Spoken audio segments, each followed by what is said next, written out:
What's up, Painless Flipping podcast listeners? Before we dive into today's episode, I've got something special for you. Recently, I had the pleasure of joining an amazing podcast, and I wanted to share that conversation with you all. It's a fantastic discussion you won't want to miss. So without further ado, let's jump into that crossover episode and hear what we had to say. Enjoy. Mainly what I do is I teach people, it's called painless wholesaling. We all know wholesaling can be pretty painful, right? My last name's Payne, so I was like, let me show people the painless way to do it. Mic check. I'm good. Mic check, mic check. You can read about success all day long, but if you don't put in the work, the mindset, execution, and the hustle behind your vision, it just remains a dream. When everything goes wrong, you have to take all the responsibility. We uncover what high-level entrepreneurs, business owners do to rise up from hustling daily. So do what you feel passionate about. Take chances. The world becomes your library to help you to become better at your craft. Join me as I share with you actionable tips to help you grow your business, learn skills, and help you level up in your self-development journey. Your number one spot for business and personal growth is the Online Hustlers Podcast with your host, Esteban Andrade. Every day I'm hustling. Hey, what's going on, everyone that is watching this podcast live on YouTube or in the Facebook group, or is listening to this podcast on Spotify, on Apple Podcast. Today, we have a special someone that is going to help you execute the simplest levels of sales. It's a sales process that for you, for the longest time, have had this thing in your mind that probably you're not good at it. You never had experience with sales. I myself haven't had an experience with sales before. I was an engineer. So for me, it was really something new that I had to understand. But like anything is a science that you can actually put together in a framework. We're going to understand it here today. A lot of you guys know how to do numbers, real estate wholesaling, real estate flipping, being able to just understand the real estate backend side. But since this is a game of marketing and sales, so acquisitions is going to be, everything is going to change your game in here. And then the other side is the dispositions, which also includes sales, but more in a business to business side. This is going to be valuable for you. Huge. So it only takes about 60 seconds to just leave us a review, tell us how we did. And if you loved it, give us a 5-star and also reach out to this new guest that I have here. And that is Nathan. What's up, man? What's up, man? Man, I love that intro video you had, man. That was sweet. Thanks, I got to get one of those. I'm pumped here because you being specializing in something that someone ultimately needs a lot. Yeah. And I see a lot of people preaching on how to run this automated business or how to run this wholesaling business, and it's a simple business to do, but right, really there's no one specialized on specific skill sets that we ultimately need, right? Or there's just a few people out there. Yeah, it's true. So you decided to go into helping people with your sales skills, and everything has to do with sales. Your company is called? So my company is called investorthrive.com. But mainly what I do is I teach people, it's called painless wholesaling, right? Because we all know wholesaling can be pretty painful, right? My last name's Payne, so I was like, let me show people the painless way to do it. You know what I'm saying? I really like it. But so Nathan Payne, like there's a few things that I really like from that. First of all, it's very marketable. Yeah, people will understand that Payne is your last name, but also it is also painful to really master that art. Oh, dude, it is. And here's one of the biggest things that I have had. A lot of people actually come in to this game, to a wholesale game. Yeah. They come to a program, they get a coaching program, they start doing marketing, and they think that they know how to talk to people. They think that they know how to sell. They think that they're good at sales.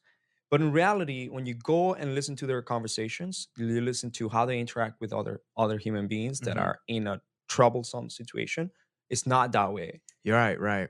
So I see that one of the biggest hurdles that we have at helping others understand, why do they think that they know sales, but in reality not? Like there's always something there that people need to understand when they come to the wholesaling and real estate investing side, talking to homeowners, Yeah, talking to these people. So it's tell me, huge. tell me more about like what are your thoughts about that, man? Well, so I got my experience. I did door to door sales. So I would go knock on people's doors. I started when I was like 22, actually 19 years old. I went on a mission for my church. I'm from the LDS Mormon church. So when I was 19 to 21 years old, I went on a mission for my church. And I went and talked to people about like Jesus, right? Yep. So every day I was knocking doors or talking to people, and a lot of people weren't interested, right? Obviously, nobody really wants to talk about that, like, especially if they don't know who you are. So I got from that experience, I learned to like take how to take rejection, right? And not to take it personal because it's not personal, right? You whether you're asking a homeowner if they want to sell their house and they say no, that has nothing to do with you. They just didn't want your offer, right? So same thing. So I learned that, and then I did door to door sales, and I learned that I actually learned the wrong way to do sales, in my opinion. So I would knock on people's doors and I'd be like, hey, I'm only here in this area for, I was selling Dish Network, which was a satellite TV. And I'd say, hey, I'm only in this area for a little bit of time. I'm here to, help you lower your bill. And I'd have to get that sale right then, right? So after I did door to door sales for 6 years and I went into wholesaling, I was trying to get people to make decisions like right Yeah. now. And I would try with the way I used to sell is it was like benefits. I'd be like, hey, this is why you should switch. You should switch because of, you get more channels, you get better DVR, you get better stuff. And I was trying to sell off of benefits, right? And when you when you're trying to buy someone's home and you just try to sell them off of your benefit offer, that's the wrong way to do it. No, you can say, hey, I can buy your house quick, easy, fast, convenient, and this is my offer, and I need you to accept it. It's not going to work Yeah. because your offer is too low, and they probably have 5 other people talking to them, and that's just not how you do sales. So actually, being in wholesaling has taught me the right way to sell, because you can't force someone to take your offer in Yeah. wholesaling, right? But let's also drill a little bit more into that because, I mean, for example, you had a lower ticket sale. Yeah. Back then, when you used to do door to door, It's low ticket, yeah. there's low ticket, medium ticket, high ticket, like huge long sales cycles tickets. Like there are different type of sales Mhm. where the techniques need to be different. So Exactly. ultimately, because that exists, you also have to be able to accommodate to the type of industry, to that Exactly. type of avatar, right? So yeah, you can sell. I don't know how much it cost the door to door sales that you had to do, but right now we're talking first of all about someone that has to do a decision on one of the biggest assets that they've ever owned in Exactly. their life, and maybe that decision could screw them up, could like give them a great outcome, Mhm. but there's always also that fear that something is happening right now right in there that has some sort of motivation, Yeah. and people, so new wholesalers or people that have been in the game of sales and done a different type of sales, they think that I think that they judge the people or the lead way too fast without really having a deep conversation. Exactly. And I think a lot of people go from like maybe a sales background like I had where it's a low ticket or mid ticket. This is a completely different sale, right? You got to find out the motivation. That's like you got to find out why the seller's selling. You got to find out what's going to benefit them and help them through a process. It's not something that they can just make a decision immediately, right? So I think that's what I struggled with when I first started doing sales and wholesaling. Is I was just trying to get them to take my benefits, to do the benefits. Hey, this will be quick, fast, easy, convenient. And people are like, let me think about it, right? Or they're like, let me check with some other people because it is their biggest asset, right? So I actually started doing a ton of sales training on how to present offers and how to be like the consultant versus the a salesman, right? So I don't even really have one way to pitch a deal. I have multiple ways to pitch offers, right? And I say which one works best for you, Mr. Seller. And that's how I work now, and it works great because it's not pushy. It's they don't even feel like you're selling them. You're just coming to an agreement, right? So that's it took me a while to learn that, but that's what I'm trying to teach people is if you just make a wholesale offer and that's all you know how to do, you're in trouble, right? Yeah. Because then I'm going to come behind you and call the seller and I'm going to pitch them wholesaling, fix and flip, novation. I can list it for them. I can help them fix it if they want to keep it. I can tell them that they can keep it as a rental. I have all these ways, and I talk to them about what they want to do, and then they decide what they want, and then I can make money Doesn't matter which one, I can make money on Yeah. all of them. When did you realize that you were not that that you needed to modify or change the way that you were doing sales? Like, is there something that happened? Just experience talking to sellers. How do you realize that? I think it's after talking to it's like, let's say we talked to 100 people and only one person was accepting my offer, right? Or like 10. This is too low, right? I gotta monetize every lead. As you know, it's marketing is expensive. So if you can only make one offer, or only get 5 people interested and you spend all that money, you got to do something to switch. So my goal is to monetize every lead, right? Make as much as I can. And you can only do that if you know how to help a seller in multiple situations and Yeah. monetize that, right? So you come from door-to-door sales, and is that what you did your entire life, or what's your background? Yeah, so before I went on my mission when I was 19 in high school, I did a little construction. I did a little Smoothie King. I worked at Smoothie King a little Nice. bit. But after my mission, when I was 22, I just did door-to-door sales, ran sales teams until I was about 26, graduated from college. I also ran a music venue in college. I bought like a little music venue and cereal bar because I like cereal a lot. So we had cereal. We would sell cereal bowls to people. So I did that. So that was just fun. But yeah, mainly it was just sales, door-to-door sales and like negotiating. But again, completely different sale, right? So the reason why I got into wholesaling originally in real estate, because I was like, man, I'm good at selling people. I'm good. I can convince anyone. It's different. You can't really convince someone to take an offer that's 50% of the value unless they need that service, right? Unless they really need, or if they're in a bad situation. So I had to really pivot the way I did things in order to monetize, because it's tough. Yeah, man. So, okay, a lot of people don't have sales background. Mhm. Maybe they did engineering. Maybe they were a technician, worked as an operator somewhere. They've worked in, I don't know, in the fast food restaurants or the retail industry, and they never had really sales experience Yeah, yeah. or never had to do like this type of sales. They just maybe had to talk to a few people, or they never talked to people. So when you see these type of people coming into the industry, and they just go right away into like, I want to learn how to do like ARV, how to do comps, how to Mhm. like potentially have best offer, but you know that they need to understand sales Yep. from the basic level to the most advanced in order to actually grow their business and start closing deals. How do you approach that? Like, if someone you don't have doesn't have experience, That skill that set. never been in sales, how do you approach that? I think what I teach people is like, look, it's not so much, again, people come from like trying to convince like the benefits of the offer. You got to find out what the seller wants first, right? The first thing I ask the seller when I talk to him and is I just say, what's got you interested in selling? I want to know. That's all. I don't care about the house. I don't care about anything at this point. Just what's up? What's going on in your life? What's got you wanting to sell? They give me some idea of why they're selling. Then I say, look, I got a lot of ways I buy properties, right? Which ones have you already explored? What have you already talked to an agent? Do you want to keep it? And I try to find out what they've done, right? Because if I just start going into my pitch, if I just start going into like what's good for me or what I can offer, I don't know a lot of information still. So I think for people that are brand new, they got to understand what's going on with the seller's life. Like, what have they looked into? That would say number one. Care Okay. about the seller more than what you have to offer, right? Okay. Because if you just start you know what I'm saying? If you start Yeah. rambling, oh, this is what I can do, this is what I can do. So it seems like you first go with the care, like, so care with what the seller is looking for. Yeah.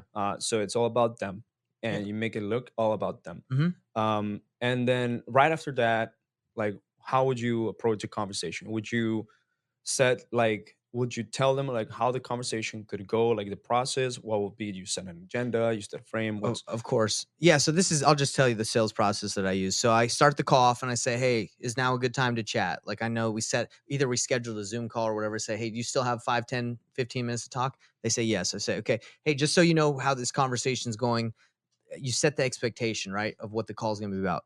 Or you say, hey, today, I know this is the first time we're talking, but today I want to discuss what options that we have to purchase your property. Because, apparently you want to sell, right? You came into, let's just say you came in through pay-per-click. You came in saying you want to sell. So today we're just trying to find out if we can work together, if I can buy your house. That's the purpose of this call. And at the end of this call, you can say, let's move forward, or let's move forward to buy your house or not. So now they have an expectation of what's going to happen. We're not going to blindside them at the end saying, hey, I want to buy your house.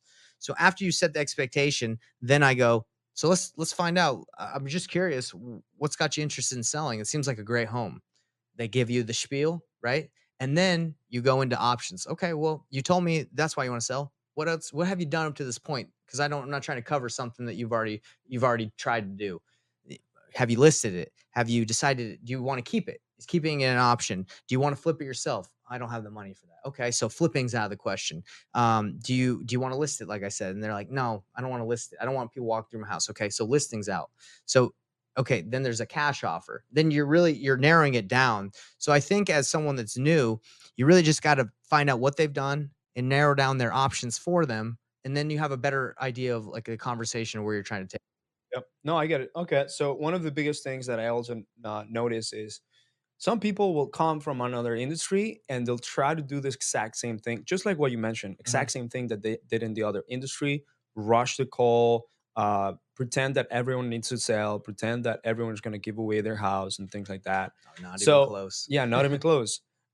So how are you molding people that came from another industry and came in, let's say, doing, I don't know, HVAC sales or car sales and things like that, but they're still having a difficult time with talking to people? Oh, they're not accepting my offer. Oh, they're just telling me I need to think about it, or that, or I'll just, they're just telling me I'm just going for another investor that I'm talking to. They're they're they're just they're just stuck in not being able to lock a property under contract. Right. Or maybe they do, but it takes way more conversations, way more leads Mhm. to do it.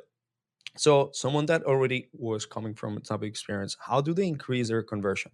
Man, this might sound like easy, but you got to role play. You got to practice, right? Because if I take someone that's brand new, that's never really done what I'm trying to teach about presenting options and understanding where the seller's at, me saying, "Hey, just do it," is going to be tough, right? So daily practice and then role playing certain situations, I think, is the key. I even role play still, right? And most expert sales guys, and I'm not saying I'm an expert, but most of them have to practice daily. I was talking to this one guy. I went to what's called Door to Door Con. It's in Salt Lake City. It's like a door to door convention where all the people, the best from the industry, come. And there's this one dude who's the best. Like he sells the most solar accounts for solar, and he's like 60 years old. He's a super old guy, but he still knocks doors. And he's like, and I said, "What do you do that sets you apart?" He's like, "Every day I practice. Every day I wake up and practice." Because he told me that we all start with a battery in the morning. Let's say it's recharged. By the end of that day, that battery's depleted, according to him. And the next day, if you just start picking up the phone, immediately going at it, that's still, according to him, your battery's still depleted, right? You haven't recharged it. So he says that morning practice, the role playing, getting the dust off before you start making calls, that's going to help you get better. So daily incremental practice is the key to getting better. Yeah. So with my team, we do actually daily huddles at 9 a.m. or 10 a.m. We're currently Perfect. doing it at 10 a.m. Mhm. So that at 9 a.m. they can do, start preparing and other ways to start the day. But 10 a.m. we go over wins, whether that's personal wins or wins with clients that they've had. Mhm. And then we also look at projections. So based on what you told me that at the beginning of the week, how are we looking for? Are Mhm. we still the same, or do we have more projections? And then we will do a training that would last either 30 minutes, 45 minutes, sometimes 1 hour, on specific skill sets that they want to fix that specific week, right? Or that Perfect. they're struggling with. And sometimes we just either do a type of coaching or just role play. That could be one way, but we're doing it daily. And that's something that I started doing after I noticed last year when I did not do it. Our performance as a team itself in the sales side, Mhm. like we're not getting as many contracts, went drastically down. Yeah, 100%. It's daily practice. It doesn't matter how experienced you are, you got to practice every day. Yeah. It's like for basketball, it's for anything. Okay. Even professionals practice every day, right? So how do you set up someone? Someone's coming into like, I'm having such a painful time to get people to accept my offer, even talk to me, Mm-hmm. continue the conversation. They just want to tell me no, tell me the price, tell me the price, no. Mm-hmm. And I'm having such a hard time just having quality conversations. Yeah. It's always goes to how you start the call, how you set the call from the very beginning, potentially your tonalities or the way that you're approaching this seller. So if we were to dissect someone that is having those objections, always, Right. what do we need to analyze? So let's talk about this. So you're saying maybe someone's trying to rush them off the phone, Yeah. right? So when I start a call, I always ask for permission to talk, right? Like not like, hey, can I talk? But it's more of like, hey, did I catch you at a bad time? Is now a bad time? Or do you have time to talk, right? Because I'm not trying. Has anyone ever called you and like a friend from a long time ago, and you're in the middle of something and they just start talking? They Yeah. just go right into Yeah. it, and you're like, you got to go, right? Yeah. That's how sellers are too. They don't know who you are. They don't know what you want. They've never talked to you. So if you just call someone and immediately start, hey, no, I saw that you want to sell your house. I was wondering, yeah, I can't even do it because I don't even do it anymore. But like, hey, I was just calling to talk about your But house. you used to do it. Yeah, I used to do it. But like, hey, I'm calling you about your house. What what's the condition of the house? Like, if you just go right into that seller the whole time is like, what does this person want? Yeah. I ain't got time for this. If you called me, I don't have time for this. We're busy, Yeah. right? So And resistance is just you're putting a wall of resistance right yeah. away. So immediately get that wall down by asking for permission to talk, right? So immediately I say, hey, I know we had this time scheduled. Just want to double check. Are you still good?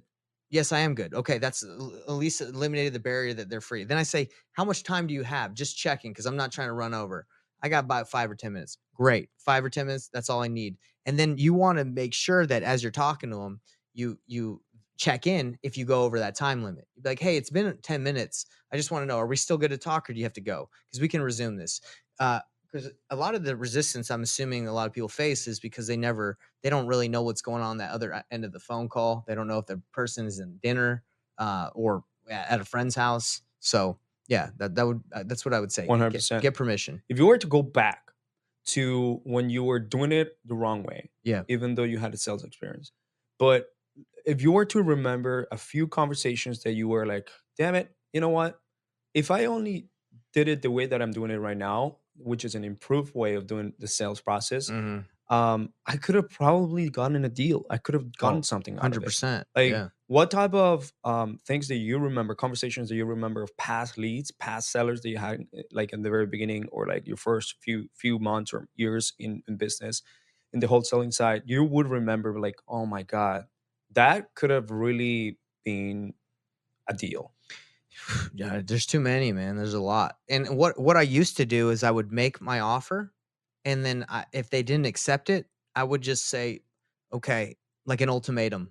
I'd be like, well, hey, I got to move on, or I got to go to do another house if you don't accept that, without diving in and finding out why, like it didn't work out, or like if they're looking at other options. I would just say, okay, if my offer is 170, if that doesn't work for you, I got to go buy another property, thinking that would cause them to be like, oh wait, don't go.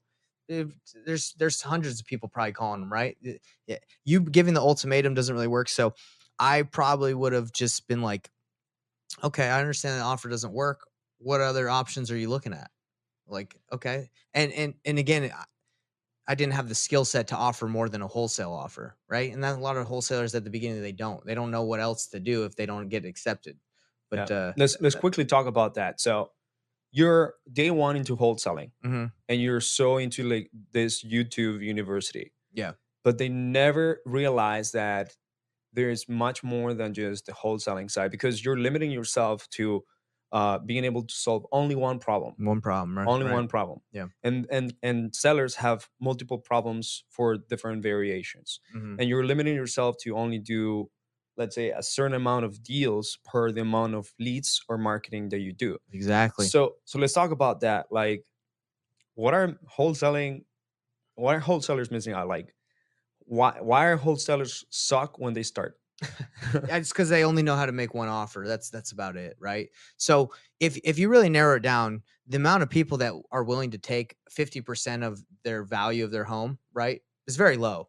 It's like what, 2% of all sellers need to sell that quickly in that situation. So if that's all you're able to do, then that's why I lost out on so many, because I would just make that low offer. They'd say no. And I'd say, all right, well, let me follow up with you. And I'd put them in a drip campaign, or I would check in another 30 days. Hey, I was just calling to see if you're still interested in selling. They'd say, yeah, I am, but I can't accept your offer. Right. So, okay, well, let me just keep checking in, and one day maybe they'll change their mind. So there are some sellers that need that, no matter what, they have to accept a low offer because their house sucks. Like, it's in really, really bad shape, but still you can work out other things. So again, why do wholesalers suck? Or we're saying wholesalers, they only know how to make one offer. That's it. Right. So let's walk through different type of offers Yeah. that, Yeah. that have given you a better slide edge in the sales Of process. course. Yeah. So let's look at it this way. So you make a low. I always start with the low offer, right? And what is the reaction usually to a low offer? No, right? Mhm. So I say, hey, look, I totally get that you're not interested in 240. But if you want something that's fast, easy, and convenient, that's where it's going to be from me or other investors. You're saying you want speed. Is getting that price worth it to you for the speed and convenience? And then the seller would say, probably not, right? And then you say, okay, if it's not worth it to you, let's explore some other options. All right. So the next thing I go is I say, have you decided if you want to make the most money for this, Mr. Seller? You're going to make the most if you flip it yourself. Do you have the opportunity or the ability to put some money into this and fix this? Would you? Not really. No? Yeah, No. because that would make you the most. And I want you to make the most. Again, I'd love to buy it and flip it, make some money. But for you, so you don't have $40,000 to fix this up? No, Uh, man. okay. I don't have that money. I get it. So one of the other options that we have that we work with sellers is we can actually like do like a partnership program. We can like work with you, and we can list this thing. We can bring this to the open market and list it for you, and I can cover any repair costs that need to be done. And I'll take care of all the realtor fees, all the commissions, all that. And that way I'll be able to get you a higher price than my cash offer, because we're going to open this up to the market.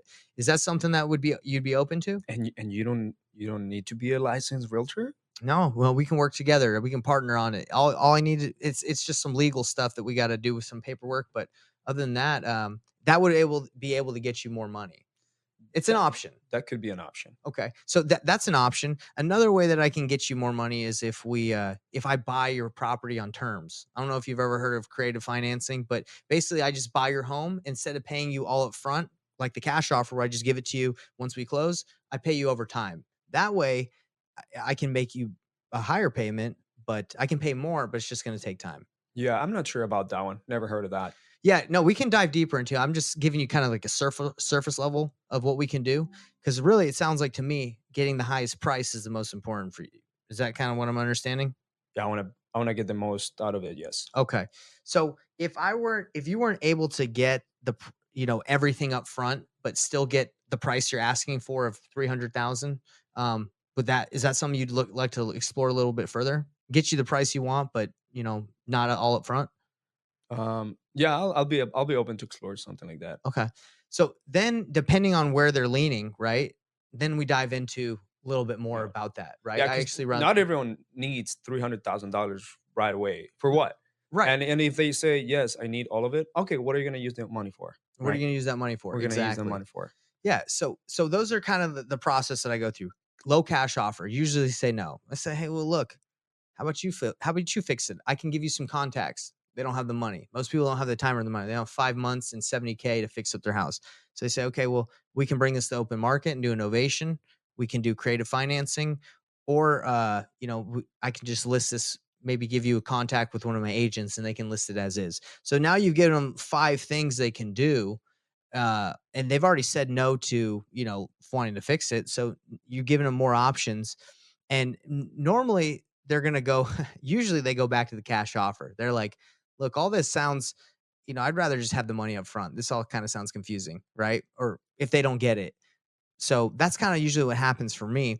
And the last thing I do, if they've denied them all, I say, hey, look, I got a big network of investors that I work with. You didn't want us to bring this to the open market. You didn't want to do creative, and you don't want that cash offer.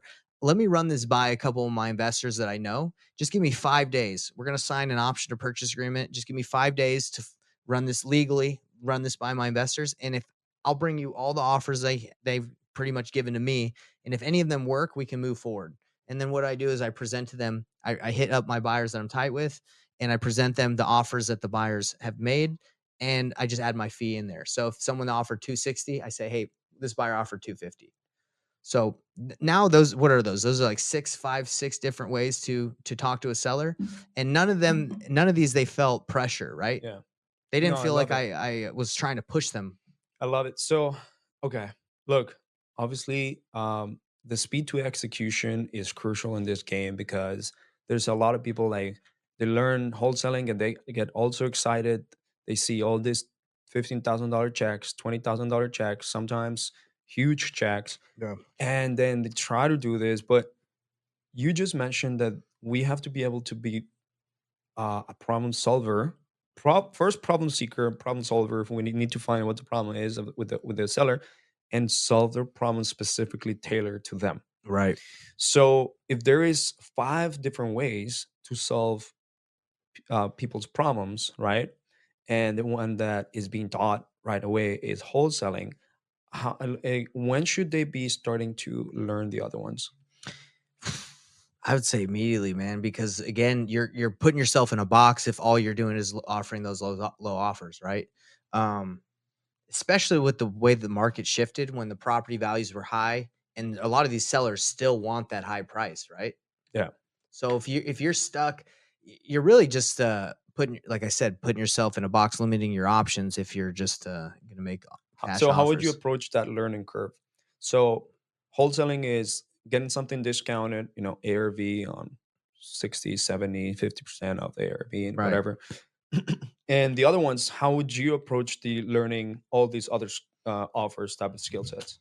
It's got to be practice, man. Because the way I do it, it's a number. It's just all numbers. You just have to. Actually have a calculator that I put all my offers into, and it populates all the different options Different options. for the Do you build sellers. this calculator or Yeah, yeah. So I've taken through doing other courses and getting hard money lenders calculators. I've just kind of assembled one where if you've put in the data, it will populate all the sellers' net options of like what they're going to be able to walk away with. And I actually sit down on Zoom calls or in person with sellers and I say, these are your options. Which one do you like? Because they're all going to help you get to your goal, but at different times, right? So if someone comes to me and they're like, I need to sell in 5 days. Well, Novation's not going to work. Creative might work, right? But flipping's not going to work. We're not going to be able to flip it that fast. So it's you really now in their timeline. Okay, we got a wholesaler creative. Those are the only two that are really going to make sense. So again, it's understanding what the seller wants and their timeline, and then crafting the offer.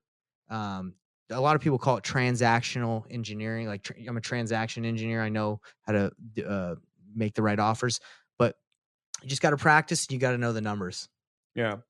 Have you ever had situations? I feel like a lot of people try to list it on the market lately, Mhm, work with realtors, but realtors couldn't do anything about it. mhm. And they just can't get offers, they can't sell it, whatever. And now they're coming to investors, but they already have some sort of contract with the realtor, or the realtor comes and be Mhm. like, I need help. Like, do you know how to approach those type of situations? Yeah, yeah. I actually wholesale a lot of deals that are on the MLS, right? You got to be at the right number. So if it's currently on market, you can't do a novation, right? Because it's already listed. You can't relist it, and so you only have two options at that point where you can really help the seller: is a cash offer, or you can do creative. So again, it's really knowing, like you said, what can you do in certain situations. So those are the two that you can still do a deal. So, for example, if an agent comes to me and says, "Hey, Nate, I've been trying to get offers and the seller needs to sell quick, it's listed," I would just say, "Okay, well, this is the offer, cash offer that's going to make sense," and then I would have a buyer in place, right? Or I'd buy it, right? And then if it's creative, then I'd say, "Okay, well, you got to get paid your commission." And for this deal to make sense, I can't put a lot of money down, so I can put just enough to pay your commission, and then tell the seller we're just going to take over the payments. Okay. So does that make sense? Yeah, You it makes just sense. have the two options. Love it. I never had like not a rapid fire but a conversation about objections Mhm. when you have to reactively react to them. Yeah, yeah. I believe most objections should be eliminated by asking the right questions where it basically removes the objection Yeah. before it ever comes up. But when they do come up and you have to be reactive to it, a lot of people have literally issues understanding how to overcome that objection. Yeah, let's try it. So it's a concern. Um, Give me an objection. all right, let's do objections. Maybe I can quickly like have here my objection handling sheet and see. Let's see how I do, bro. Let's see how you would approach it because there's different ways to approaching Of objections. course, yeah. So let's do the objection is all right, let's find one here. See if I got the sauce, bro. Let's Let's go. see if I got it. All right. So I don't get a lot of objections, so I might not be good at this. I'm just kidding. all right. Um yeah, I'm honestly just shopping around for the best price possible. What do you think caused that objection and how would you respond? So I'm shocked. Maybe they feel like they're going to get pressured, right? So they're immediately just saying, "Hey, I'm just shopping around." And I would overcome that. I'd be like, "Hey, I totally get it. I would do the exact same thing if I were you." So you're shopping around. What shopping have you already done so far? What have you figured out? That's what I would do. I would try to figure out what they've done. Yeah. To kind of uncover like if there is some sort of concern or something, like there's something behind there, right? Yeah. And the thing is, like, my goal, anything the seller says is like, "Hey, we're on the same team. I ain't here to convince you to take my offer. I'm not here to make you go with me." So they feel that the whole time. So objections, again, it's always like, "Hey, Yeah. I get where you're coming from. I would feel the same way." Yeah. Anyway. All right. So another one. Yeah, I've had like several phone calls even today about this. People just asking me for a cash offer. It's very ridiculous. And I think that you're gonna do the same thing. So I don't know. I know it's annoying, isn't it? Yeah, it is. So are you right now? Are you selling at the moment or not really? I mean, it has to be with the right person, the right price, because Right. all these other people they're just coming in with like giving me Low ball. a low ball, and, Yeah. and it's not even good. So Yeah, that's frustrating. I feel frustrated too, especially it probably sounds like all these people are reading a script, right? They don't know yeah, what they're it doing. does. It does. Yeah. Well, yeah, so I can assure you that's not what I do. I'm just here to see if we can work together. And if I can't work with you, no worries. No big deal. So yeah, are you good to talk? Like I know I just called you. Do you have a couple minutes to chat? Yeah, sure. Okay, so let's go into it. All right, awesome. Let's do hey, look, I don't know. I have no place to go to after I sell. Like I honestly I wouldn't it's kind of like a strange moment right now for me. So Man, I can't. Honestly, I can't imagine being in that situation. So you don't have a place to move. You said. no, man, like if I'm currently living in a house and I don't know, I wouldn't know what to do after I sell it. So is it an option to just keep it? Can you just stay in the house? Uh if that's possible, yes. Well, I don't know. Is it like, are you losing the house or you like, why do you need to sell? Well, ultimately I lost my job and I need some money and everything. So So you kind of need to sell or, yeah. okay. Well, what I would do is let's explore some options for you to stay there. Cause it sounds like you don't have anywhere to go. Right. No, I don't have. So in this situation, I would just say like, well, let's get you to stay. Right. I don't even want to buy your house. It sounds like you ain't got nowhere to go. If you don't have anywhere to go, and really, I'm sure you have somewhere to go. Like I'm just saying, talking out loud right now, but Yeah. it would, if the person doesn't want to go and they don't have anywhere to go, let's figure out how we can keep you there, right? And that's how I address situations like that. It's like, let's do what you want. Yeah. Well, you know what? This sounds all I don't know. I'm gonna try to list it with the agent or just see if we can get somewhere there. You're gonna list it. Yeah, I It's a think good so. idea. I think that's a good idea. But so I made you that offer, and you're saying you want to list it now. What's wrong with my offer? Is it not getting you what you need? Uh, eh, Honestly, man, like I don't know like how would that all work out. It's kind of like flimsy or whatever. I've never had to deal with with something like that, and I don't know if it's even possible. So my offer, you're saying, if I understand you correctly, you're just not sure if it's like legit, maybe. Yeah, man, like you make it sound all nice and everything, but honestly, like the only way that I see it happening is with like an agent properly licensed. Yeah. Oh, I totally get it. This is new for a lot of people. A lot of people have never sold their house to an investor cash. So let me ask you this: what would make you feel like this was more real or legit? Is there anything I can do to make you feel like this was a little bit? You'd be a little bit more confident in this? Sure, sure. All right, let me combine it with another one. Hmm. Um, like, how would you even be able to buy my house without even like walking through it? Like, Great question. Yeah, so right now we're talking, and my sales process, or like how I purchase properties, is we agree on a price. I already looked online. I ran some comps. It makes sense. And after we sign an agreement, that's when I do my due diligence period and take a look at the property. I make a lot of offers on a lot of properties, so I can't go to every single one of them unless I have them under contract, or I'd be wasting my time. So if that's not something that works for you, I totally get it, but that's kind of how we work. yeah, So would that work for you if we agree on this price? You give me five days due diligence for me to verify everything. Would that be okay?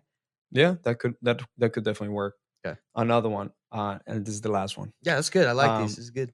so look, man, with my situation, I think I'm better off to just filing bankruptcy and instead of all doing this instead. That's tough. I don't really know what happens in bankruptcy. Are you? What are the cons that you've looked into of filing bankruptcy? Like, what's the I don't know, man. Like, I just feel like that might be the easiest option. I don't. I wouldn't be able to speak to that because I don't know what. I'm sure it's not good. I think it ruins your credit. Let's hopefully. I would like to explore other things we can do so you don't have to. I think that there's some bad things that can happen through bankruptcy. Are you open to exploring some other options instead of doing that, or have you already dead set on filing bankruptcy? No, I don't know, man. It's just like this thing got me all so stressed out and everything. You're So overwhelmed. It sounds like you're overwhelmed. yeah. Well, let me try to narrow this down for you. I think there's a lot of things going on in your life. Maybe from what we've talked about, it seems like things are kind of tough. Let me show you what I have to narrow down your options for you. And if you don't feel comfortable with any of those, let's just stop and we don't have to move forward. Okay. Let's do another one. Okay. Well, you know what? I'm gonna have to go and talk with my wife or husband, and just take a look at this offer, being able to see whether if it's something good that we want to move forward. Okay. So you got to talk about your wife. We already talked about your wife earlier. You were telling me that she just really doesn't make the decisions, right? And it's all up to you. So do you want to just check with her because you're unsure if like this is a good option for you? Yeah, we want to be on the same page. Obviously, I respect whatever she has to say and everything. So, Okay, so let me ask you this. I that's totally fine. You want to check with your wife. If she said if you went to her and she said let's do it, what would you do? Would you be ready to pull the trigger and do it, or are you uncertain? Let's just hypothetically say she's okay with it. yeah, I think that it would make sense. Yeah, Okay, so you're good. You're sold as far as I know. It's just you just want to double check. That's it. yeah. Okay. Well, do you have some time we could give her a call right now just to double check? I mean, I have you on the phone. I'm not trying to, hound you and get you later. Can we give her a call right now? Um, I don't know. I could try. I don't know if she's busy. Yeah, Yeah, let's give it a shot. Just because, again, I'm busy, you're busy. I'm not trying to, f- get on another call if we don't have to. yeah. Sounds like you're sold too, unless I'm reading this wrong. Hmm. No, yeah, yeah, yeah. You're Okay. right. Cool. All right, Yeah. man. Yeah. Yeah. So it was a little bit of a rapid Yeah. fire. How'd you think? I mean, that's just how I handle those situations. No, What it's What is your great. thoughts? It's great. It's great. I feel like all of this comes with role playing. 100%, dude. Role playing. Yeah, because this is the thing, like, watching videos, like, all these newer wholesalers, everybody, even me when I first started, you can watch those videos for hours and hours and hours, and without practice, without implementation, without even getting on the phone and getting wrecked and getting rocked, you don't learn. You learn through practice, through taking action, and I think that's the problem with a lot of the newer investors is they just they just wanna learn, Yeah. but they don't wanna take action. Another big thing is I don't know how you do, but I listen to my calls, Mhm. especially at the very beginning when I was learning sales, like consistently. Like, what did I just say, or what was I thinking, or what was it call all about. I need to listen to this. Yeah. Why did it not close? Hmm. Why did it get a negative outcome? And when you do, you have to grab your calls and review them. It's painful Also, sometimes too, isn't it, to listen to yourself? You're like, yeah, oh it's gosh. cringe Yeah, sometimes. yeah, for sure. At the beginning, especially, you're gonna see how cringe it is. And whenever you realize that you have five different ways to solve a seller's problem Hmm. and that you missed something that they said, Yeah, let's talk about that. for Active sure. listening. Yeah, yeah. So let me give you an example. I actually listened to one of the calls I did. I did a Zoom call with this lady, and I blew it, right? And this is what happened. So I went over my options. My offer was cash offer was at 240. She got one previously at 275, which I don't know how the guy did it. Right? It's just too high, and I couldn't compete. So I took her through the options, and she's like, "Look, I think I'm just gonna go with the guy at 275." And I said, "Well, by when are you gonna make that decision? Because I can do," and I pitched the option to purchase. I said, "I can run this by my investors. I can't pay you what you want, but maybe I have someone that will pay more than the other investor." And she's like, "Okay, yeah, run it by your people." And I said, "Hey, usually I have the seller sign an option to purchase agreement that gives me a 5 or 7 day period, but I'll just do it if you just give me, if you verbally say I can do it and you wait and don't sign, because this is going to be a waste of my time if I go look and find someone and then you've already signed." So she's like, "I'll give you a week." And we were really cool. We were having a good time. And then 3 days into, I find a buyer who's 20K over 275. I don't know how I did it. Doesn't make sense, but he wanted it as a rental. So I was going to make $20,000, right? So I reach out to her. What do you think she already did? She already went with the other person Oh, because I'm sure they were hounding her. I'm sure they were like, "Hey, let's go." yeah. And for me, I just trusted that she would just give me a week. But motivation can change in like a day. She could have just waked up the next day and been like, "Hey, this other guy's wanting me to go. Let's just do it." So she told me she already was going to sign with him, and I'm like, "Oh gosh." So I was lazy and I didn't send her the agreement to sign to give me the time. So that's something that I realized by listening back on that call. I'm like, man, I shouldn't have been lazy. I should have just had her sign it, because then I would have, at least had that agreement in place to protect myself for saving that Yeah. time. So that's yeah. When you said when you listen back to your calls, would you learn? Well, I learned I shouldn't be lazy and I should have just Yeah. got her to sign Let's it. talk about like wholesalers. They sometimes they just want to respond back and Mhm. continue with the script, Right, right. but really, they're not absolutely listening to what they're saying. Yeah. What the words that are coming out of the seller's mouth fully and like chunk it down for each thing that they say Right. until and asking the right question. So let's talk about like more like the active The listening part active of it. listening. Yeah. Okay. So I think the problem with active listening is if you're new and you're just trying to stick to a script that you're trying to read, you're not listening, right? For me, I don't have a script anymore because I've role play. Like again, we role play, we practice enough where we kind of know where we're trying to take the call. We're trying to find out what's the problem and how can we solve it. So I think if you're just stuck to a script, it's gonna be tough to actively listen. I don't really use scripts, so it's really hard for me to say if you use a script and you can active listen. You I know just it'd be difficult you for just me. have the you just know the process, It's the the process. framework. You know that it has you want to get from here to here. Yeah, yeah. Doesn't matter how, what order, as long as you get to here, and ultimately that allows you to be more present in the conversation. Yes, exactly. As you go through the framework, you know that, okay, I need to find out if we have time to talk. Are they available? Okay, great. Check mark. I need to find out why they're selling, whether that's after condition or not. Check mark, right? I need to find out what options they've explored. I need to find out a little bit about the house, their timeline, mortgage balance, if you can get that. And that's pretty much it. If you can get those things, it doesn't really matter what order, as long as you understand. Because at the end of that, by knowing all the information, you can move forward and send a contract. You can make an offer. So, yeah, if I think understanding the framework is more important than knowing what to say, like with script wise. Yeah, 100%. It's something that, and this is why I actually think that people are not seeing for this is I'm talking about here VAs. So people are not seeing the potential in VAs because what they do is that they grab the script, give it to the VA, follow that script Hmm. instead of teaching them what you just taught me Yeah. or what you just taught our listeners here. That it's not about the script. It's about the framework. It's about the process. Doesn't matter how the script is, whether it's printed with blue ink, black ink, Okay. whatever, it's Spanish, English, or has like a cue, like grammar mistakes. It doesn't matter what the script says. If you know how to go from point A all the way to point Z, and you Mhm. know what the outcome is and the few elements that we need to want to grab and listen to the conversation, you can ultimately teach that to someone else that Yeah. is not necessarily living here in this country.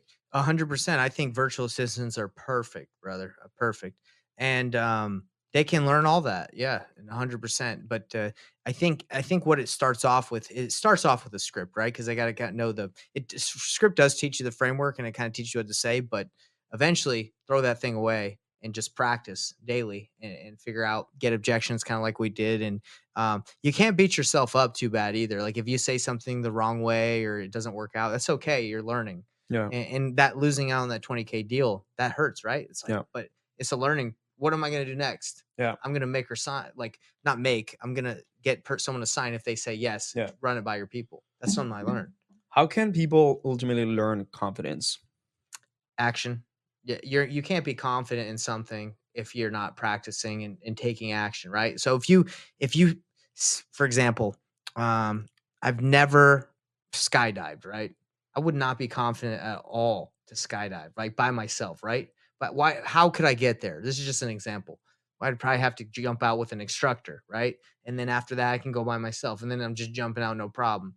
So confidence comes from taking action, and that's the funny thing. As I teach newer investors, I say, "What questions do you have about wholesaling or whatever?" They say, "I don't have any questions." I'm like, "Well, You're probably not trying it. You're probably haven't called anyone because as soon as they make that first call, they got 1,000 questions because something happened. They got a rejection. So confidence comes from trying it, taking action." I like that. I like that answer, man. Cool. So here you're in Miami, man. You came with your wife. That's right. Uh, she's coming tonight, and you're gonna be present in the mini vacations that you got. Yeah, I'm But as an excited. entrepreneur that is teaching sales, what's next for you? Like, what is it you want to accomplish with this? You know what? This is the problem. I get as I talk to students like or people that potentially want to like join my program, it's the same thing they keep on saying is they know what to do, but they're not doing it, right? So my program, my mentorship is geared around not making someone do it, but helping them do it, right? Like I'll actually hop on calls with my people. I'll actually listen to their calls. I'll actually set me up an appointment with the seller you're talking to, and let's do a three-way call, or I'll call them. Because again, that's they struggle. Everybody struggles with taking action. That's just what happens. It's scary. It's tough. I even struggle with taking action. I'd rather not call a seller. I'd rather just chill.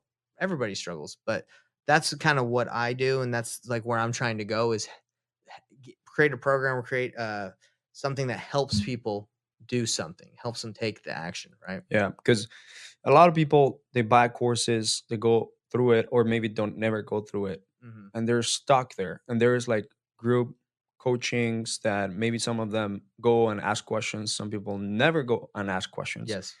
So I think your approach is great. Now, like, what if they have like team members? Like, how they approach that? Like, oh, you mean Like like if closers, acquisition people, or lead managers and things like that. it's a great question. Most of the people that I coach, it's just like they're kind of one Solos, off. Yeah, yes. they don't have like big teams. But I would say if someone joined my program and wanted to experience like practice their sales, I would just say, hey, bring your team. Like, why not? You know, I won't be able to coach each one of them individually, but we could at least get them on the group, right? Hmm. So that's something I could do to help them out. And I've actually I get like a bunch of leads for free from other cold calling companies, like just from promoting their stuff. And I say, hey, bring your sales guys. They can listen to my coaching calls, right? Just to help them out. So I think that would help out, right? And yeah, so that's how I would. How's the format of your program right now? So, what as soon as if they join, how does it look like? So there's two levels, right? So there's a club, there's a wholesaling club that's not like a mentorship, that's like more of a program. They get literally everything they need to succeed. And they get a call or two calls a week that are actually ran by my students, right? I say, hey, go ahead. You're going to be my mentorship. You're going to go help the people that are in the club program. So that's it. It's less expensive, and it's just a way to get started. But if you're in my mentorship, it's like, hey, we're meeting every day. I'm running. Not only am I going to have my sales guys that work for me in there, but you can hop on, see how I work with them, and we're going to train on offers. So those are the two options. You want to work with me, join my mentorship, or if you just want the done for you approach where it's just like, hey, gives you everything and you got to take action yourself. That's the wholesaling club. Nice. Is that confusing or is that No, it's good. okay? It's good. So It's just good. two levels. Yeah. Mentorship, work with me, lower, do it yourself. I give you everything you need. Love that. How can people, find you or Yeah, reach out to you? great question. InvestorThrive.com. Mhm. If you just go to InvestorThrive.com, you can reach out to me. I do a masterclass every Thursday, starting actually next week, where you can go on. I'll teach you how to take action, where to get started, and and at the end of that, I give out a little offer on how to join. So the masterclass every Thursday, join that, and even if you don't join, at least the masterclass, you're going to learn some good stuff. So that's the best way to do it. InvestorThrive.com. InvestorThrive.com. Any Instagram, IG? Yeah, I got it all, but I would probably just go to InvestorThrive.com just because it's easier. And then if you want to follow me on any of the other stuff, you can Love get it. up from the site. InvestorThrive.com. InvestorThrive.com. Yeah. All right, Nathan. Thank you so much for being here. It was cool, man. Yeah, It's man, I awesome. appreciate you having Now me you're gonna on. go and get some tan in Miami. Dude, I can't wait. I'm about to go to the Keys, also the Everglades. My wife is and me, we like birds. I don't know if you've ever been bird watching, but we like to look at birds, and we're gonna go to the Everglades on Saturday, and we have like this instructor who's like a bird expert that's gonna like take us around, and we're gonna go look for cool birds. Nice, man. Okay, that's So awesome. it's gonna be cool. Yeah. Great. So, yeah, Everglades has alligators, which are dinosaurs, and Yes. birds used to be dinosaurs before. So you love dinosaurs. I'm a essentially. dinosaur fan. Yes, exactly. I hope you were saying don't get eaten by an alligator. I hope not. man. No, You gotta hell be no. careful. All right, man. Thank you so much for being here and everyone that course. is listening. If you love this episode, please give us a review. It only takes about 60 seconds. Share it with your circle again. Tell us why you loved it in just in the comments below, and also in Spotify or Apple Podcast. And follow Nathan Payne at investorthrive.com. Do it. Thank you so much for everything, and this was great. Bye bye. Yeah.